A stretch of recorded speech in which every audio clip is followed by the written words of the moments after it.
तुम कहोगी सच्चे वक्ता और सच्चे उपदेश का स्वरूप तो ख्याल में आ गया, परंतु गुरु को सर्वस्व समर्पण करना होगा ना, क्योंकि हमने तो कहीं ऐसा सुना है, हमने तो गुरु कर लिया, ऐसा कहते हैं कोई, हमारे कोई ऐसे फ्रेंड्स मित्र वगैरह होते हैं, वो कहते हैं हमने गुरु कर लिया, अभी हमारी सारी जिम्मेदारी हमने उस पर डाल दी।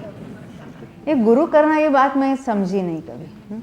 स्टेशन पर जाते हैं, बहुत बोझ है तो क्या करते हैं, हम कुली करते हैं हमारा सारा बोझ इन पर डाल देते हैं। तो ऐसा होता है क्या, वो गुरु हमको तार देगा? कोई कहते गुरु की आज्ञा में रहना चाहिए, शास्त्र में आता ना, गुरु सेवा या गुरु की उपासना करना, गुरु की आज्ञा में रहना। आज्ञा उपदेश को कहते हैं। गुरु की उपदेश क्या होता है, तू स्वयं भगवान आत्मा है तो तू अपने को समझ, अपना अनुभव कर, ये होती है गुरु की आज्ञा। हम गुरु की आज्ञा क्या लेना चाहते हैं? कौन सी ले? हाँ, ये करूँ क्या वो करूँ, कौन सा? हमारे लड़के की शादी करनी है, इसके साथ करूँ कि नहीं करूँ हमको यात्रा करना है, हमको व्यापार करना है, हमको ये धंधा करना है, करूँ क्या नहीं करूँ? अरे ये गुरु के ऐसा थोड़े माथा खाते हैं, गुरु की आज्ञा ये नहीं होती। समझ में आती है ना बात? तो क्या पूछा था, गुरु को सर्वस्व समर्पण करना होगा ना, क्योंकि हमने तो कहीं ऐसा सुना है और ये सुनी सुनाई बातों पर ही विश्वास चलता है।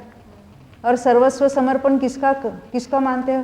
तन मन धन सर्वस्व समर्पण कर दो। तो समर्पण किसका करोगी? तन यानी शरीर, मन वो भी पुद्गल है, धन जो पर पदार्थ है उनका समर्पण करना तो सर्व पर समर्पण है। सर्व स्व समर्पण कहाँ रहा? और पर पदार्थों में किसी का कुछ चलता नहीं, इसलिए उनका समर्पण अपने अधीन नहीं है। हे जीव, तुम तो चेतन हो, ज्ञान स्वरूप हो, ज्ञानोपयोग पूरी तरह शास्त्राभ्यास में लगाना, तत्व निर्णय में सारी बुद्धि लगाना ही सर्वस्व समर्पण है।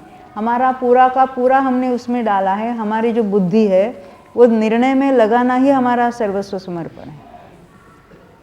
गुरु की उपासना कहो या तो ये जो क्या है सारा है, उनके उपदेश में जो बातें आई है वो हमें पूरी तरह से उसका निर्णय करना है, उसको एक्सेप्ट करना है।